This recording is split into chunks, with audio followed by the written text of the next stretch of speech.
कायरा साहब, बिलावल भुट्टो ज़रदारी साहब ने आज कहा कि तहरीक अदम एतमाद से लेकर इस्तीफे तमाम ऑप्शंस हमारे पास मौजूद हैं, मगर ख्वाजा आसिफ साहब ने कल फिर एक इशारा दिया जैसे आप मान ना रहे हो इस्तीफों के मामले के हवाले से। इस वक्त क्या पोजीशन है?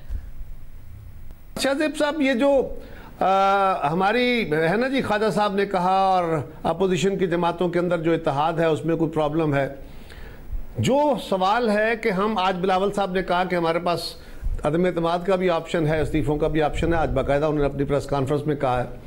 लेकिन मैं आपको एक और वजाहत कर दूं कि एक माजी है हमारा कि जब जिस मुल्क के अंदर कोई हुकूमत ख़त्म की जाती थी तो जो पावरफुल लोग हैं वो दूसरी तरफ खड़े हो जाते थे और इशारा ये होता था कि अब इसकी हुकूमत तो नहीं बनेगी, सो वोट स्विंग भी हो जाता था और जो मौसमी परिंदे हैं वो भी वहाँ चले जाते थे।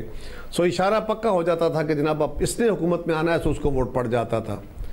इस सूरत में जो आज हम खड़े हैं, अगर हम इस हुकूमत को चलता कर सकते हैं, जो हमारा ख्वाब और हमारी ख्वाहिश और हमारी कोशिश है, अगर हम इस हुकूमत को हटा देते हैं, सियासत के अंदर मदाखलत बंद कराने में कामयाब हो जाते हैं, जिस तरह कहा गया है कि हम सियासत में हिस्सा नहीं लेना चाहते, या उसको मिनिमाइज, विजिबली मिनिमाइज करा देते हैं, पीछे हट जाते हैं सारे, और फेयर एंड फ्री इलेक्शन हो जाता है, तो पीपल्स पार्टी क्या सारी अपोजिशन की जमातों को पहले से ज्यादा वोट मिलेंगे और हुक्मरान इत्तेहाद भी खत्म हो जाएगा। क्योंकि हुक्मरान इत्तेहाद इमरान खान के साथ नहीं खड़ा, एक इत्तेहादी छोड़ चुके हैं, दूसरे काफ लीग वाले हैं। आपको पता है खान साहब की दावत में नहीं गए थे बजट में, उन्होंने कहा वोट हम देंगे क्योंकि हमारी मजबूरी है।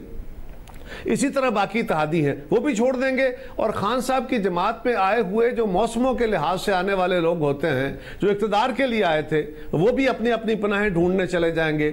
सो हमें तो पहले से ज्यादा वोट मिलने काम का, अगर इलेक्शन पे बात जाती है तो अगर ऐसा हो तो हम क्यों ना इस्तीफे दे देंगे और क्यों ना नए इलेक्शन में जाएंगे, क्योंकि हम पहले से ज्यादा वोट लेके आएंगे। मगर कायरा साहब, तहरीक अदम एतमाद वाला मामला तो हो नहीं पाएगा, इदारे हुकूमत के साथ खड़े हैं। आपने कहा काफ लीग की मजबूरी थी, वोट दिया, वो मजबूरी अपनी जगह बरकरार रहेगी, एमकेएम की मजबूरी अपनी जगह बरकरार रहेगी, तो आपके इस्तीफों के बगैर क्या कुछ हो पाएगा? देखिए ना शाहजेब, यही ये जो आपने सवाल किया ना, बैन ही हम ये कह रहे हैं कि अगर किसी को पॉलिटिकल सपोर्ट हासिल है तो वो नहीं होनी चाहिए। वैसे इदारों को यकीनन हुकूमत के कहने पे काम करना है, जहां इदारों का अपना आईनी रोल है वो बिल्कुल जहां हुकूमत उन्हें कहे उन्हें काम करने की। सियासत के अंदर उनकी मुदाखलत नहीं होनी चाहिए, यही तो हमारा तकाजा है, यही अपोजिशन का मुतालबा है। और दूसरी बात कि मैंने अर्ज किया ना, अभी मोमेंटम बनेगा, इस्तीफे किसी तहरीक का मंतकी नतीजा हो सकता है ना, जब सारे प्रोसेस करके मोमेंटम बना के प्रेशर बिल्ड अप करके।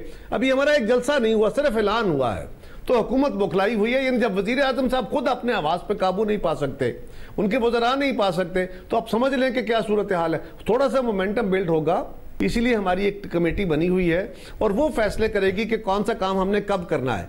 जिसका वक्त आएगा फैसला होगा, आप सारी अपोजिशन को मुत्तफिक पाएंगे। आप सारी जमातें, आप देखिएगा 16 को इंशाल्लाह it will be a huge gathering, Gujranwala की तारीख का बड़ा जलसा होगा, सारी कौमी क़यादत वहां खड़ी होगी और आप उनका बयानिया भी सुन लेंगे।